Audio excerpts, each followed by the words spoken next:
बॉलीवुड के hero number 1 और उनकी पत्नी सुनीता आहूजा का 35 साल से ज्यादा पुराना रिश्ता पिछले कुछ महीनों से लगातार सुर्खियों में है। कभी अलग अलग घरों में रहने की खबरें तो कभी अफेयर की चर्चाएं, तो अब नेटफ्लिक्स के शो लॉकअप 2 में सुनीता आहूजा के खुलासों ने इस रिश्ते को फिर से चर्चा में ला दिया है। यहाँ तक कि अब शो में खुद गोविंदा की एंट्री भी हो चुकी है। आखिर दोनों के रिश्ते में ऐसा क्या चल रहा है?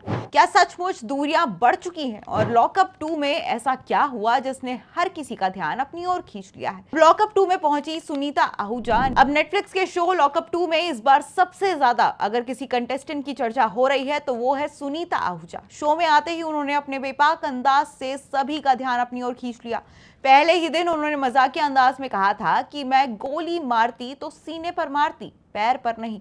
और सीधा सीधा ये इशारा जो था सुनीता का वो गोविंदा पर ही था। उनका यह बयान सोशल मीडिया पर खूब तेजी से वायरल हुआ और लोगों ने काफी ज्यादा इस पर चर्चा भी की। अब लॉकअप 2 के हाल ही में रिलीज हुए प्रोमो में फराह खान ने शो में गोविंदा की एंट्री करवाई है। अब प्रोमो में फराह खान को मजाकिया अंदाज में कहते हुए सुना जा सकता है कि आखिर तूने ऐसी सुपारी क्यों दी थी इसको मारने की। और इस पर गोविंदा ने भी उसी अंदाज में जवाब दिया कि मैं लेकर आया हूं जेब में।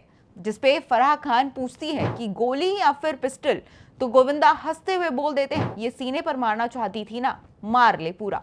अब यह सुनकर सुनीता भी हंसने लगती हैं और दोनों के बीच हल्का फुल्का मजाक देखने को मिलता है।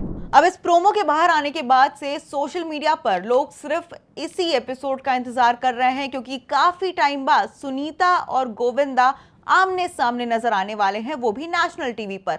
और लोग अब क्यास लगा रहे हैं कि शायद इन दोनों के सामने आने के बाद अब बाकी सारी चीजों पर भी खुलकर बात हो पाएगी कि सुनीता जो गोविंदा को लेकर इतनी सारी बातें करती रहती है, उन सब चीजों की क्लैरिफिकेशंस जनता तक पहुंचेंगी। अब आपको बता दें कि लॉकअप 2 में सब कुछ मजाक तक सीमित नहीं रहा। खाना ना मिलने पर लगातार तनाव के बीच सुनीता कई बार भावुक होती भी नजर आई। उन्होंने कैमरे पर कहा है कि अब उनका मन घर जाने को करता है। सुनीता ने शो के दौरान यह भी खुलासा किया कि गोविंदा नहीं चाहते थे कि वो लॉकअप 2 का हिस्सा बने।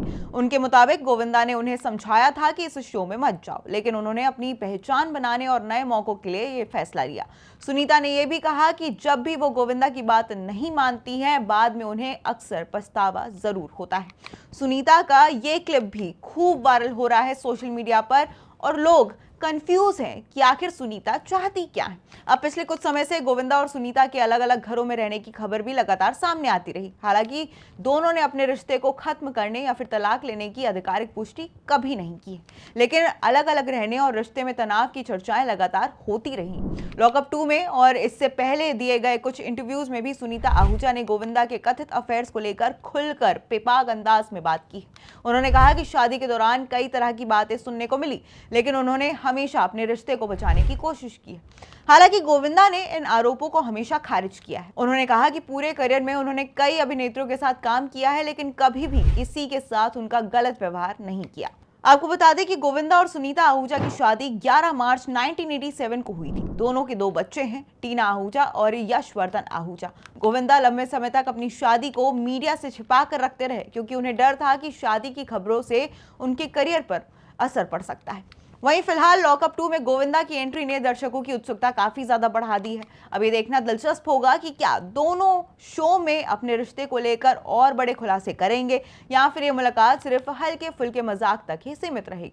वहीं बॉलीवुड की सबसे चर्चित जोड़ियों में शामिल गोविंदा और सुनीता आहूजा आज भी लोगों के बीच चर्चा का विषय बने रहते हैं। कभी प्यार, कभी तकरार, तो कभी मजाक। लेकिन इतना तय है कि लॉकअप 2 में उनकी ये मुलाकात दर्शकों के लिए सबसे चर्चित एपिसोड में से एक जरूर बनने वाली है।